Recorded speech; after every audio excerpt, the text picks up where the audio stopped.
जोरदार ताली से आमंत्रित कीजिए जानी बैरागी धार से। देखो ऐसा है, कुल मिलाकर के बात यह है कि बात कुछ भी नहीं है और ऐसा कुछ भी नहीं। मैं आपकी तरफ हूँ, 5-10-20 मिनट आपका समय लूंगा, ज्यादा देर खड़ा नहीं रहूंगा।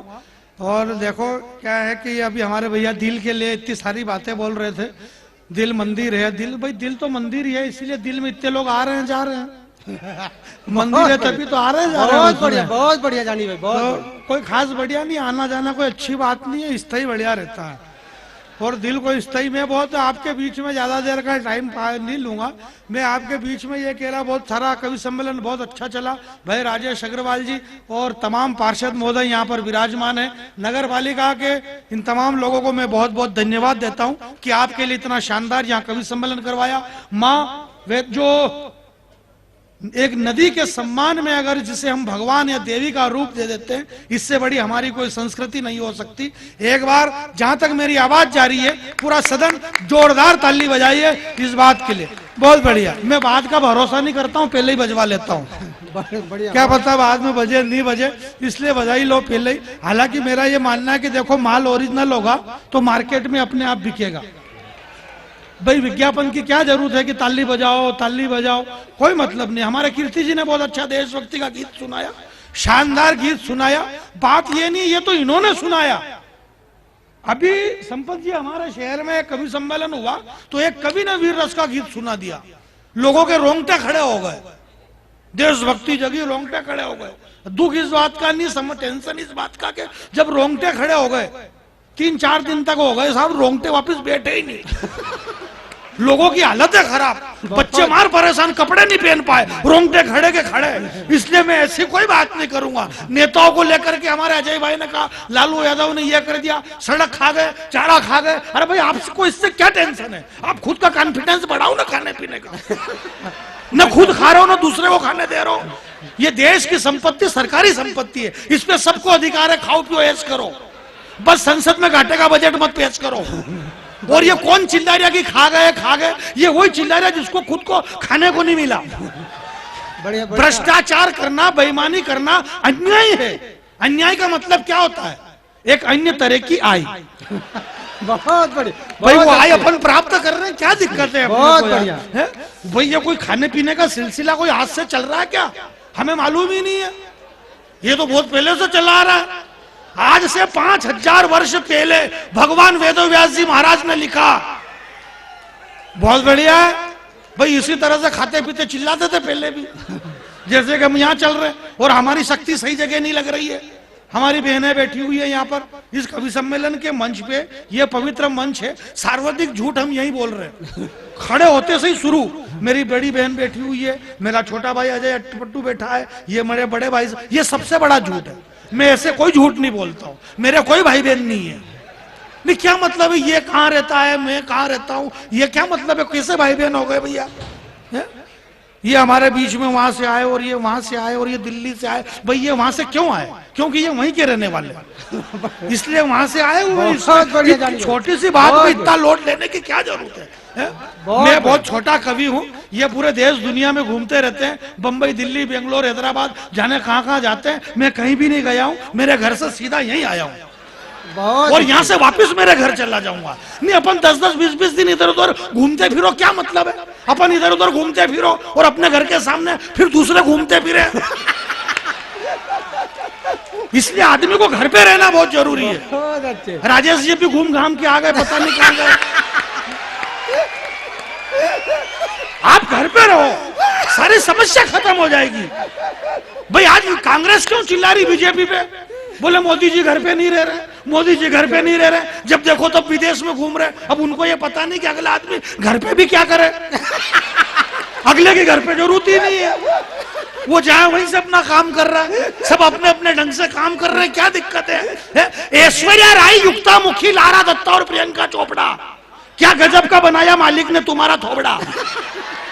ये मेरी माता बहनें बैठी हुई है, मैं 2 पंक्ति बोलता हूँ। ऐश्वर्या राय, युक्तामुखी, लारा दत्ता और हमारी शक्ति कहाँ लग रही है? देश के नौजवान की। ये माता बहनें बैठी हुई है, हमारी इस भारतीय संस्कृति में एक कहावत थी, खाना खजाना और जनाना किसी को नहीं बताना। खाना हम खड़े खड़े बफेट में खा रहे हैं, खजाना अपने पास है ही नहीं जो बताएं।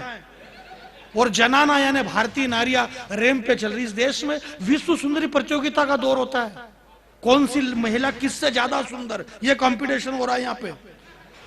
ऐश्वर्या राय, युक्ता मुखी, लारा दत्ता और प्रियंका चोपड़ा, क्या गजब का बनाया मालिक ने तुम्हारा थोबड़ा। तुम सबके सब विश्व सुंदरी का खिताब जीती, पर सही सही बताना तुम्हारे साथ क्या क्या बीती। बहुत अच्छे। तुम सबके सब विश्व सुंदरी का खिताब जीती, पर सही सही बताना तुम्हारे साथ क्या क्या बीती। अरे ऐश्वर्या राय, तूने सिर्फ सुंदरी शब्द चुना है, विश्व सुंदरी का नाम तेरे बाप ने भी नहीं सुना है। विश्व सुंदरी का नाम सुनेगा तो अपने आप को भूल जाएगी, और विश्व सुंदरी का चरित्र सुनेगा तो तेरी आंखें खुल जाएगी। विश्व सुंदरी बनने के लिए और विश्व सुंदरी बनने के लिए धधकते अंगारों पे कूदना पड़ता है। विश्व सुंदरी तो वो चित्तौड़ की महारानी पद्मिनी थी, जिसकी सुंदरता के आगे आईना तक टूट गया था। जरा दोनों हाथ खड़े करके तालियां बजाइए। बहुत बढ़िया, जल्दी करो, हाथ नीचे वापस। ज्यादा देर खड़े करने में मालूम पड़ेगा वहां फट गई, यहाँ से क्या बन गया, नुकसान हो सकता है। नुकसान हो ऐसा काम मत करो। मैं आपके बीच में एक कविता, बहुत बढ़िया बढ़िया। भाई साहब बैठी है, भाई साहब बैठी है, बैठ ही जाइए, आप बैठने में बहुत फायदा है। आप विश्वास नहीं हो तो पूछ लीजिए भले किसी से, जो बैठ गए उनको कितना मजा आ रहा है। आप बढ़िया बढ़िया सुनिएगा, बंसी भी आप बहुत अच्छा संचालन कर रहे हैं, हालांकि करते ही हैं आप, इसमें कौन सी नई बात है, और करते हैं इसीलिए आपसे करवा रहे हैं। जी भाई साहब। सर सर सर सर मुझे बहुत अच्छा लगा, बहुत शानदार। मैं इस तरह की बातें नहीं करता हूँ जैसे ये देश में हिंदू मुसलमान और ये सारी, ऐसा कुछ भी नहीं है मेरे भाई। आप बहुत पढ़े लिखे लोग बैठे हुए हैं, बुद्धिजीवी लोग। बुद्धिजीवी का मतलब आप समझते हैं ना? बुद्धिजीवी मतलब जिसकी बुद्धि में, राजेश भैया, छोटे छोटे जीव पड़ जाते हैं, वो बुद्धिजीवी। जिनके भेजे ऑलरेडी सड़ गए पहले से। हमें तो आदत पड़ी हुई है यार। आप क्या बात कर रहे हो? अखबार का पन्ना उठाओ, मीडिया वाले, चैनल वाले मर्जी पड़े वहां, कहीं नहीं तो बम फट गए, आतंकवादी हमला कर रहे हैं देश पे, कोई कुछ भी नहीं। जयपुर में बम फट गया, बेंगलोर में बम फटा, हैदराबाद में बम फटा, वहां पे बम फटा। भाई यार, ये बात ये नहीं है कि बम फटा, बात ये है कि वो बम क्यों फटा। भाई उस बम से पूछो ना कि तू क्यों फटा। उस बम की प्रॉब्लम ये है कि वो बम बोल नहीं सकता, और मान लो अगर बम बोले तो सुनेगा कौन? भाई बम बोले तो कौन सुनेगा? और मान लो अगर किसी ने हिम्मत करके सुन लिया तो वो बोलने जैसा नहीं बचेगा। और इसमें कौन सी नहीं, भाई बम फट गया, बम तो फटेगा ही, क्योंकि वो बम है तो फट गया। छोटी छोटी बातों का इतना लोट ले रहे। कांग्रेस जीत गई, बीजेपी हार गई। क्यों जीत गई? क्यों जीत? अरे भाई लोगों ने वोट दे दी तो जीत गई। छोटी सी बात पे इतना लोट। क्रिकेट में हम हार गए, वो जीत गए। भाई सामान्य एक को हारना था, एक जीत गए, इतने लोट लेने की क्या जरूरत है अपने को? अपन सामान्य लोग हैं, भूल करके भी चली मत जाना। हमारे भैया ने राम रहीम को लेकर के कहा, बोले बेदागी, और ऐसा ऐसा कुछ भी नहीं है, ऐसा कुछ भी नहीं। और आप बहुत पुराने लोग हैं, एक बहुत पहले एक फिल्म आई थी, अमर अकबर एंथोनी, बहुत सारे लोगों ने देखी है। नहीं देखी तो देखना, क्योंकि अच्छी फिल्म है, और वो मैंने देखी इसलिए अच्छी है। नहीं भाई, मैं तो मेरी मार्केटिंग करूंगा ना, हर आदमी को अपने को अपनी मार्केटिंग करना, इसमें क्या दिक्कत है? मैं हालांकि बहुत छोटा कवि हूँ, इतना छोटा भी नहीं हूँ जितना अजय टट्टू ने बताया। ये भावुक हो जाता है कई बार। हमारे इंदौर में आया परसों तरसों, इसने कह दिया, बोले मैं बहुत छोटा कवि हूँ। इसने तो बोल दिया, प्रोग्राम के बाद आयोजक ने 2000 रुपए काट लिए। बोले छोटा है तो काट लो ना, क्या मतलब है? तो ऐसा काट पीट का मामला बिल्कुल नहीं करना। मैं ऑलरेडी बड़ा ही आदमी हूँ। ये अलग बात है कि मैं किसी टीवी चैनल वगैरह पे नहीं आता हूँ, उस पे आने के लिए टाइम भी चाहिए, कई सारी बातें हैं, मेरे पास टाइम वाइम नहीं है। तो एक फिल्म आई, सब मजे लेना, बहुत शानदार। हमें संपत सरल जी को सुनना है, और इन्हें इसलिए सुनना है क्योंकि इनको बुलाया है, इसलिए सुनना है। एक बात बता, नहीं आदमी को डाउट होता है कि यार इनको क्यों सुनेंगे, तो इन्हें भी बुलाया अपन ने, इसलिए सुनेंगे इन्हें। और ये कवि सम्मेलन का समापन करेंगे। वंश भी आप बहुत अच्छा। अमर अकबर एंथोनी, उसमें 3 कलाकार। भाई साहब एक नई टिप्पणी सुनना, स्वागत। अमर अकबर एंथोनी, उसमें एक अमिताभ बच्चन है, एक ऋषि कपूर से मेरा कभी काम नहीं पड़ा, आप उनसे मिलते रहते हैं इसलिए बहुत बहुत धन्यवाद। एक ऋषि कपूर है, एक विनोद खन्ना है। विनोद खन्ना से मेरा काम पड़ता रहता था। वो भारतीय जनता पार्टी में कैबिनेट में मंत्री भी रहे थे, तो मिलते रहते थे। बंबई के कवि सम्मेलन में वो मंच की अध्यक्षता करने के लिए आते जाते रहते थे। पिछली बार एक बार जनता की पुकार कवि सम्मेलन में बंबई में मेरे से मिले। प्रोग्राम के बाद में मंच के पीछे हमने 10-20 मिनट बातचीत करी, विनोद खन्ना साहब ने और हमने चाय वाई पी। इसके बाद 4 महीने बाद उनकी तबीयत खराब हुई और वो भगवान के घर चले गए। मेरा आपसे निवेदन है, प्रोग्राम के बाद कोई भी मेरे से मंच के पीछे ना मिले। मैं बात कह रहा हूँ, आप समझना मेरी बात। भाई विनोद खन्ना मेरे से मिले थे, बस नुकसान हो सकता है, कुछ भी हो जाए, तो मैं बता रहा हूं आपको। बढ़िया बढ़िया। तो उसने कहा, बोले 3 कलाकार। अब बात मजेदार देखना, आप एक हिंदू, अकबर मुस्लिम है, अमर हिंदू है, एंथोनी क्रिश्चियन है, इन तीनों का जो बाप था उस फिल्म में, कहने की फिल्म है पर मैसेज कितना तगड़ा। अमर, अकबर, हिंदू, तीनों का जो बाप था प्राण, उसका नाम किशन लाल। अब तू हिंदू है, चाहे मुसलमान है, ईसाई है, जो भी है, बाप तो सबका एक ही है, किशन लाल मेरे भाई।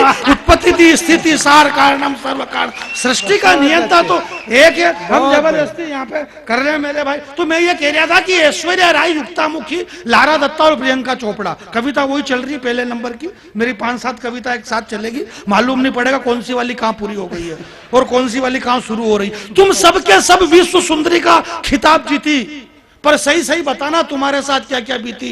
अरे ऐश्वर्या राय, तूने सिर्फ सुंदरी शब्द चुना है। मेरी माता बहनें यहाँ पर बैठी है, यह संस्कार और संस्कृति का ये संगम हो रहा है मेरे दोस्त। इस दुनिया में फिल्मों को लेकर के इतनी सारी बातें करी, जो अश्लीलता बंबई से हमारे घरों तक पहुंच गई।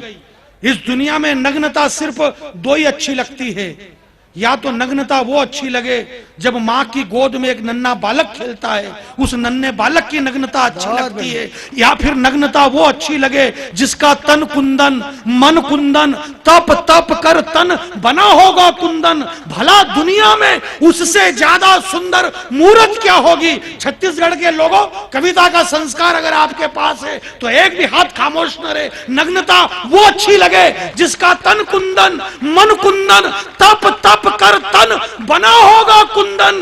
भला दुनिया में उससे ज्यादा सुंदर मूर्त क्या होगी। और जिसने वासना और विकारों का त्याग कर दिया, उस महावीर को वस्त्रों की जरूरत क्या होगी, या फिर वो नग्नता अच्छी लगे। बहुत बहुत धन्यवाद आप। बहुत बढ़िया, बहुत कोई खास बढ़िया तो नहीं, पर इसको बढ़िया मान लेते हैं अपन। इसको जो बढ़िया उसको भी मान लेते, मजे लो। आपने शेक्सपियर को पढ़ा होगा। शेक्सपियर कहते हैं जो दूसरों को हंसाता है वह कभी स्वर्ग में नहीं जाता है, बल्कि वो जहां जाता है वहीं स्वर्ग बना लेता है। बहुत अच्छी बात है। तो बहुत अच्छी। मैं हास्य का आदमी हूँ, हंसाना मेरा मकसद है और बाकी कोई खास बात नहीं। एक छोटी सी कविता है, मैं आपके बीच में पढ़ रहा। मैं ये कह रहा था कि विश्व सुंदरी तो वो चित्तौड़ की महारानी पद्मिनी थी, जिसकी सुंदरता के आगे आईना तक टूट गया था और पानी में चेहरा देखा था अलाउद्दीन खिलजी ने, उसका भी पसीना छूट गया था। तुम काहे की विश्व सुंदरी हो, तुम तो विदेशी कंपनियों के इशारे पे नाचने वाली बंदरी हो। और दौर चला जब संस्कार और संस्कृति को पैरों तले रोंदने का, तो मैंने पत्नी से कहा कि एक काम करो, तुम भी इस प्रतियोगिता में ट्राई करो।